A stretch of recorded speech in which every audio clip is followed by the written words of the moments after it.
buffer de carga. Pero primero que nada, ¿sí saben lo que es el buffer? Bueno, el profesor sí, pero pues es el... ¿No sabes? ¿Qué es un buffer, Frida? ¡Ay, no! Venga, Frida, tú sabes. No me metan. No, acuérdate, lo vimos en bioquímica. Es un estabilizador donde las sustancias llegan a un punto medio donde ni se afectan ni cambian. Es un amortiguador. Es un amortiguador tal Sí. como tal. Creo que era importante recalcarlo por si mis demás compañeros no conocían, pues ahora lo saben. Muy bien, Jorge, ya aparece el maestro. Gracias, profe, gracias. Bueno, ahora vamos a ir con el buffer de carga. A diferencia del otro que era como de soporte, este ya le da peso y densidad y color a la muestra. Estamos hablando ya del de carga, lo que facilita su depósito en el pocillo y evita su salida del gel. Estamos hablando ya de la muestra. Además permite monitorear el corrimiento en el gel, o sea, cómo se va avanzando de la muestra, o sea, que no se desplace ni que se vaya de un lado ni del otro. Se emplea en relación de 1 a 3 para ácidos nucleicos y es en relación de 1 en 6 para las proteínas. Respecto a la cantidad de la muestra, obviamente. El buffer de carga también de ácidos nucleicos contiene tris azul de ¿cómo se llamaba?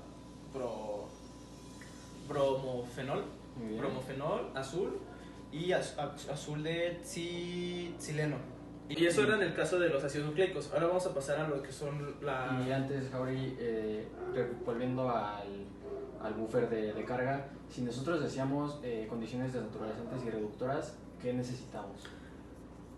Pues primero que nada se tiene que calentar a 95 grados por más de 5 minutos las pruebas y se le debía de agregar, era un nombre raro, por si me lo sé, era betamercaptoetanol Muy al bien. buffer, ¿no? Acepto. Y de esa forma se desnaturalizaba.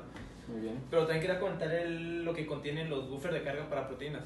Le comenté lo de los ácidos nucleicos, en cambio los de las proteínas contiene tris-HCl, ácido clorhídrico, con un pH de 6.8 de dithiotritol, O DDT. de 3 también, el SDS que le comentaba al principio también, el glicerol y azul de bromofenol, Muy bien. más que nada eso. ¿Tienen pulmones? Sí, permítame, por favor. Sí, pero bueno, si gusta mientras le puedo ir explicando a lo del marcador de... Adelante. Va. Bueno, pues el marcador de peso molecular son una mezcla de moléculas de DNA o proteínas de tamaño conocidos que permiten determinar por comparación del tamaño de las moléculas. O sea, es como si es como una muestra, se podría decir, para darte una idea de cómo van a medir. Aquí, Jauri. Gracias por si te lo voy a necesitar.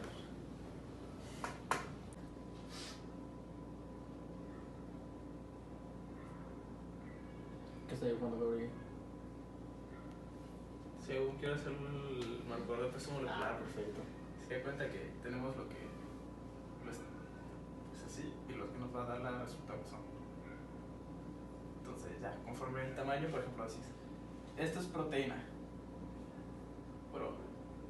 y te encuentras ácido, DNA, perdón. Entonces ya, pues lo comparas con tus resultados y dices, mira, aquí están los DNA y acá están las proteínas, y ya lo separas de esa forma. Muy bien. Ok. Bueno, también tengo que, en el caso de marcadores de peso molecular de ácidos nucleicos, estos pueden ser bacteriófagos, que ya los hemos visto pasados en el semestre, o plásmidos sometidos a corte con enzimas de restricción que generan fragmentos de diversos tamaños. También pueden tratarse de moléculas de DNA DNA sintéticas denominadas escaleras. Ok. Sí, mientras que los marcadores para el peso molecular de proteínas suelen ser una serie de proteínas de peso molecular que van de un peso conocido desde los 10 hasta los 300 kilodalton.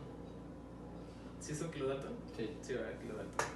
Los cuales pueden estar teñidas o coloreadas con las tinciones que más adelante yo creo que van a... Otro componente importante de nuestro electroforesis es el transluminador ultravioleta. ¿Qué quiere decir esto?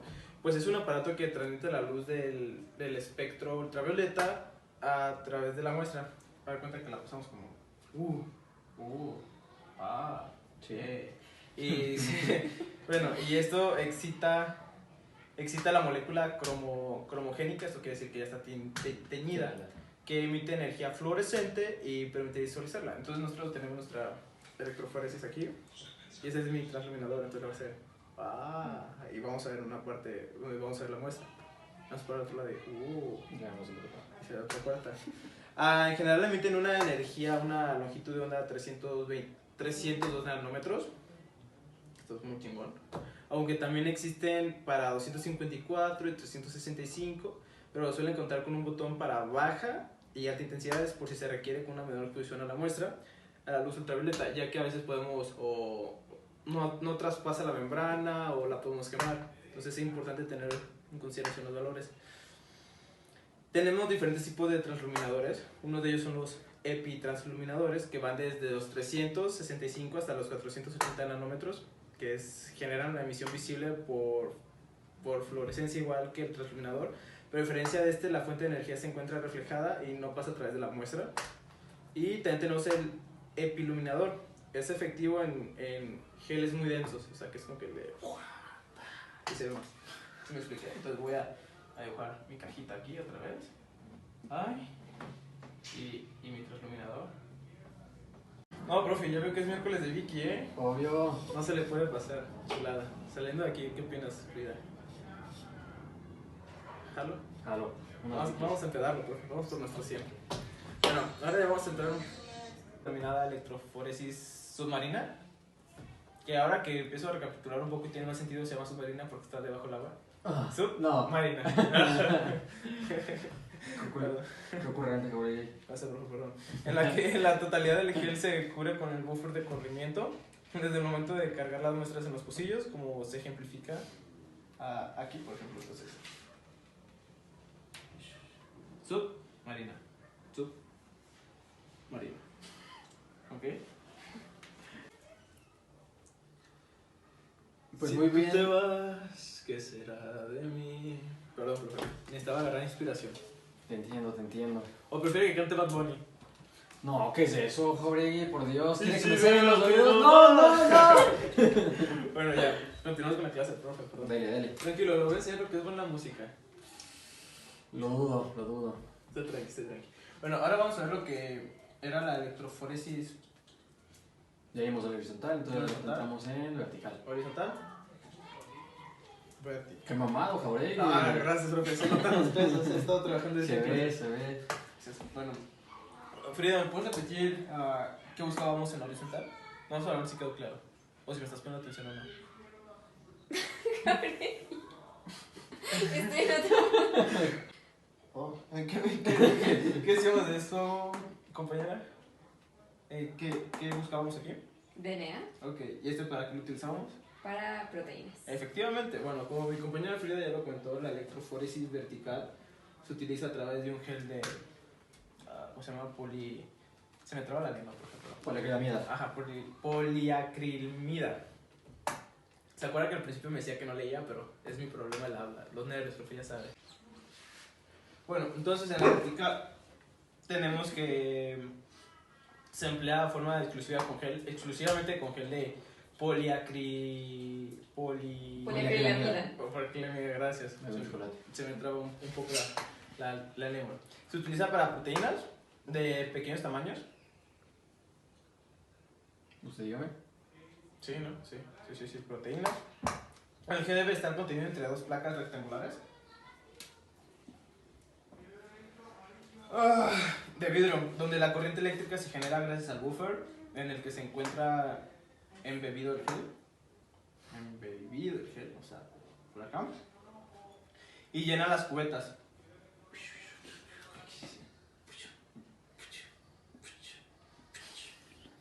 Y se llena la cubeta. Para explicarle que no quede dudas, más vale, ¿no? Se llena las cubetas del compartimiento del ánodo y del cátodo, como se aprecia aquí.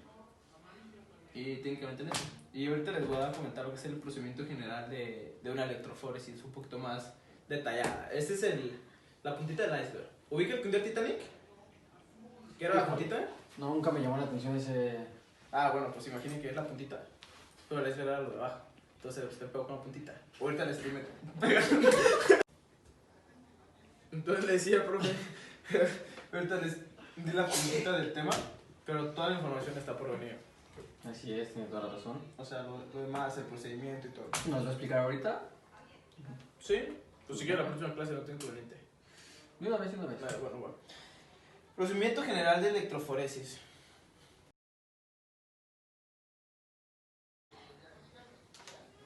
Jurigi, cállate. Bueno, profe, ahora vamos a hablar un poquito respecto a las aplicaciones de la electroforesis. Algunos de sus usos, usos de la electroforesis para ácidos nucleicos con geles agarosa, es determinar el tamaño de las moléculas de los ácidos nucleicos, analizar los fragmentos cortados con enzimas de restricción, que se conoce como el mapeo de restricción, comparar los tamaños de distintos tipos de DNA, aislar y recuperar estos fragmentos también del DNA, y también sirve para purificarlos para la clonación, para clonaciones moleculares, y también analizar los productos de la PCR, entre otros. Muy interesante, yo no sabía esas cosas. También puede ser un proceso previo para la técnica de hibridación, como la de Southern Blot o la de Northern Blot. Northern Blot, muy bien. Oye, se preparó bien, ¿eh? Sí. Es una crack, no te voy para crack. Y bueno, como ya comentaba profesor, la electroforesis nos va a servir como un proceso previo a las técnicas de hibridación, sí, como el Southern Blot, que se usa para el DNA, o la Northern Blot, que se usa para el RNA.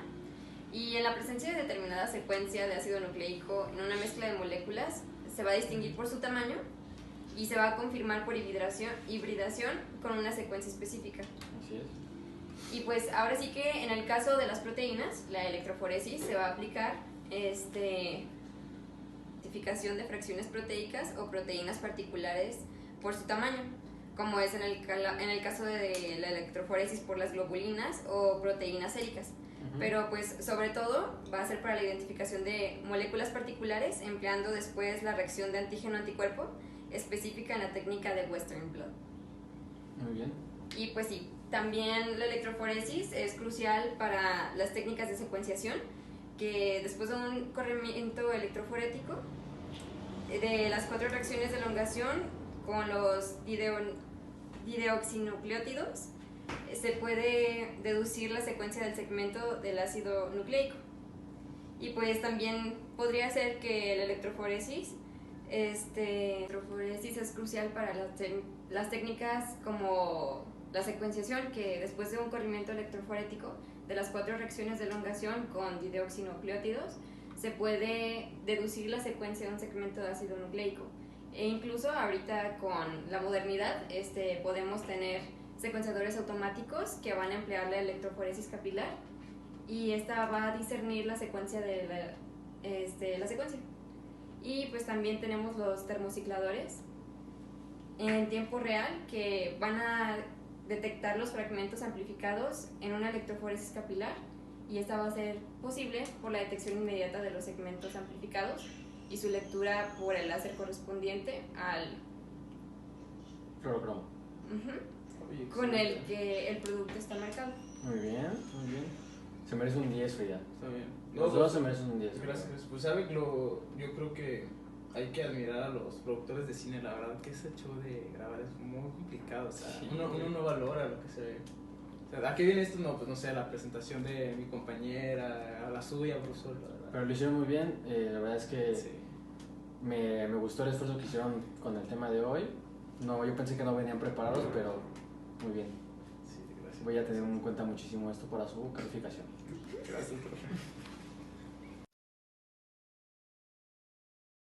Ahora les voy a hablar de la electroforesis de ácidos nucleicos, y el método más común para la electroforesis del ADN es la elaboración del gel horizontal de agarosa con una concentración de 0.5 a 2%.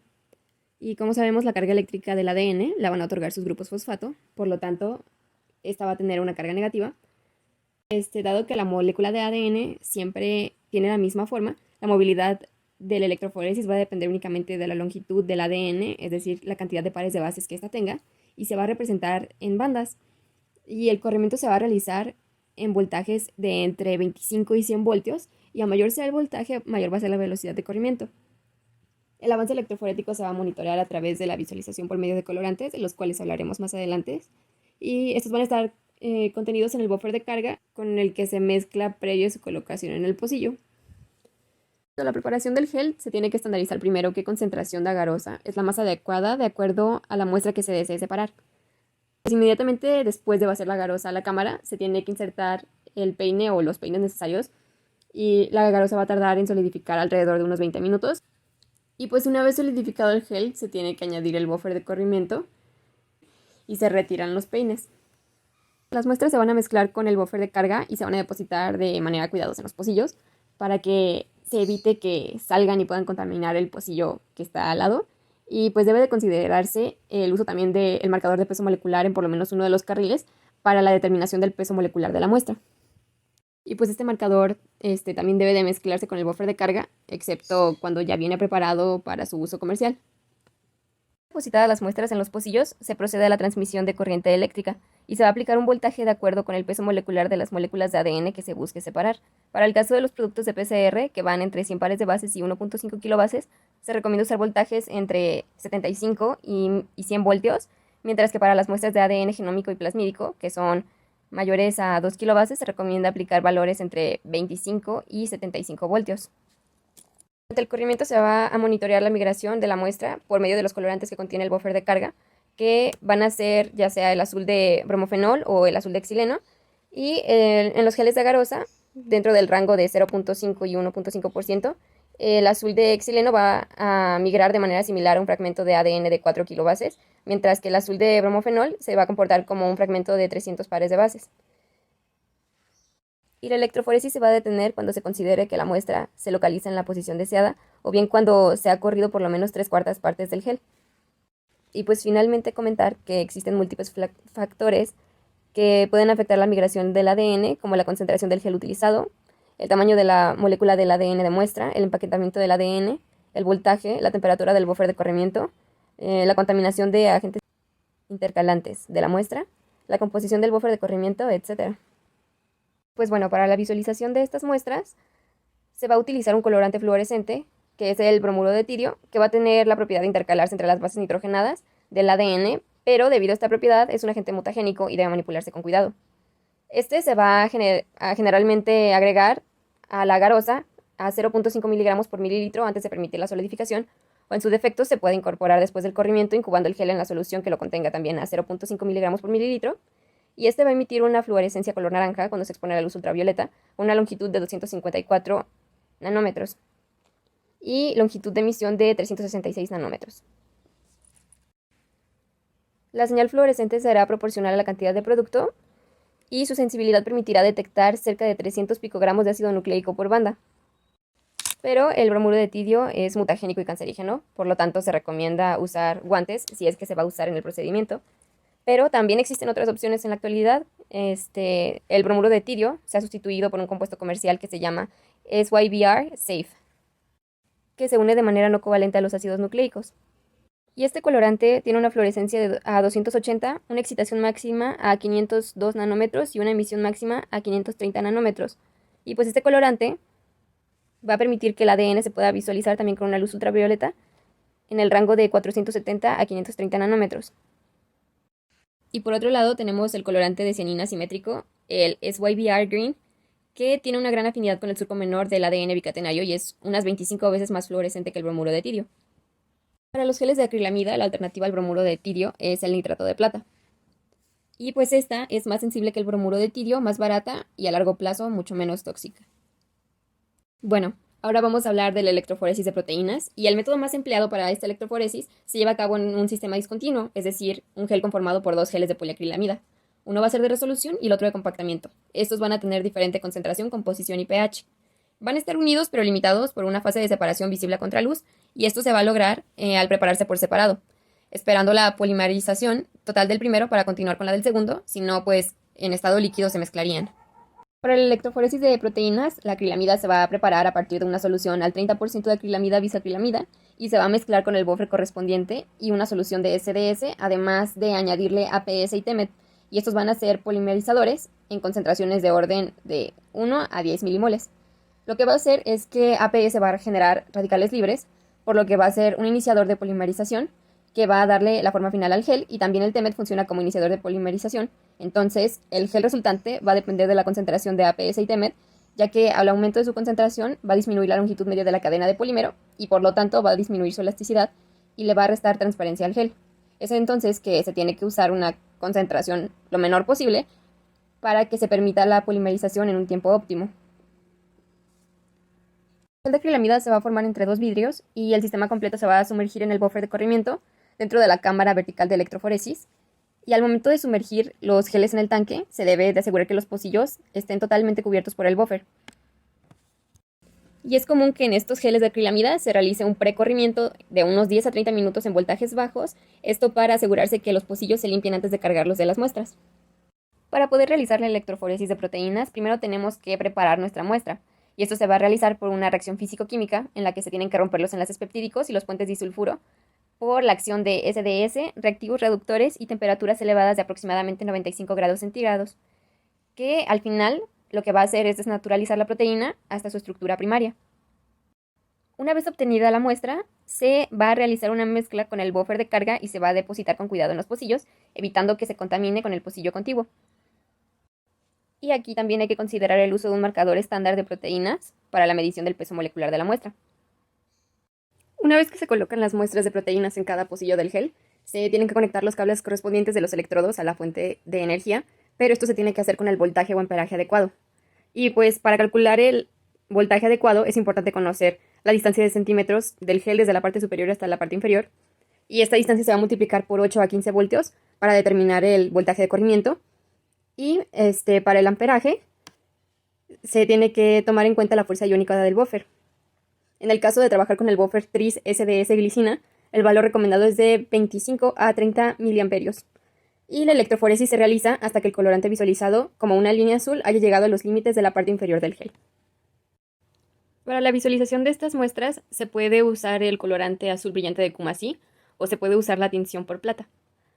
En el colorante azul brillante de Coomassie se tiene que incubar por unos minutos para permitir la visualización de las bandas de las proteínas, y este proceso se va a basar en la atracción electrostática entre el enlace peptídico de las proteínas sobre los grupos de ácido sulfónico, que van a causar que la proteína se tiña de color azul, ayudado también de las fuerzas de Van der Waals y las interacciones hidrofóbicas.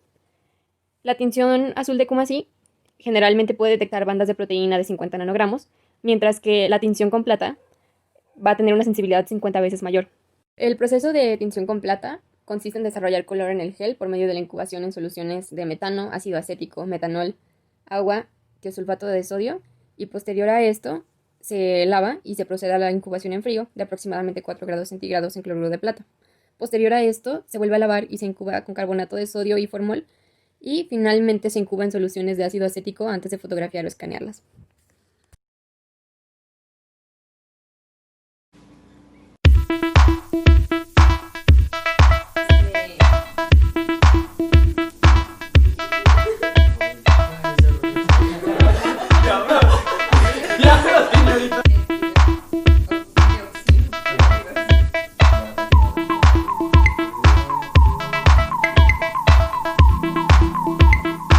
Porque nunca faltan las Vikis.